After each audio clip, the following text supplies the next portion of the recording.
the Across the Cowboys here with another day in the content challenge.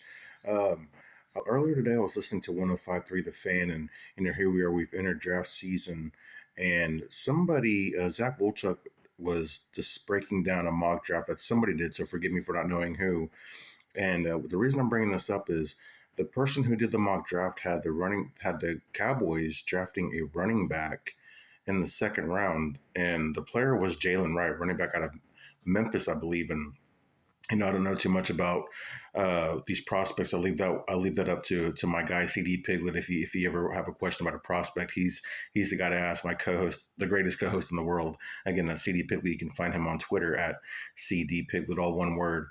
But that begs the question for me: if had somebody taking a running back in the second round for the Cowboys, just how big of a need is a running back for the Cowboys in the 2024 season? Of course, we know that Tony Pollard was on the franchise tag last year.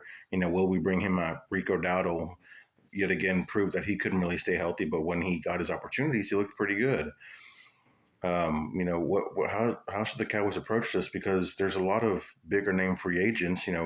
Would you like to spend a hefty price tag to bring in a Saquon Barkley or somebody like that, or would you prefer to bring in a tier three type guy like a veteran minimum type player and use high draft capital on one? What are your thoughts on that, and how important is a running back for this Cowboys offense? We saw Tony Pollard started the year off strong, but I think all the work started to wear on him.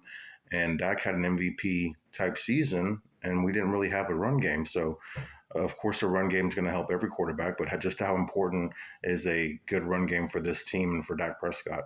Let me know in the comments, guys. And as always, be sure to subscribe every Monday Across the Cowboys on YouTube and on Twitter. We're bringing you new episodes. And I say this every time, but I'm excited for our off-season content, guys. It's guest-oriented. It's guest-focused.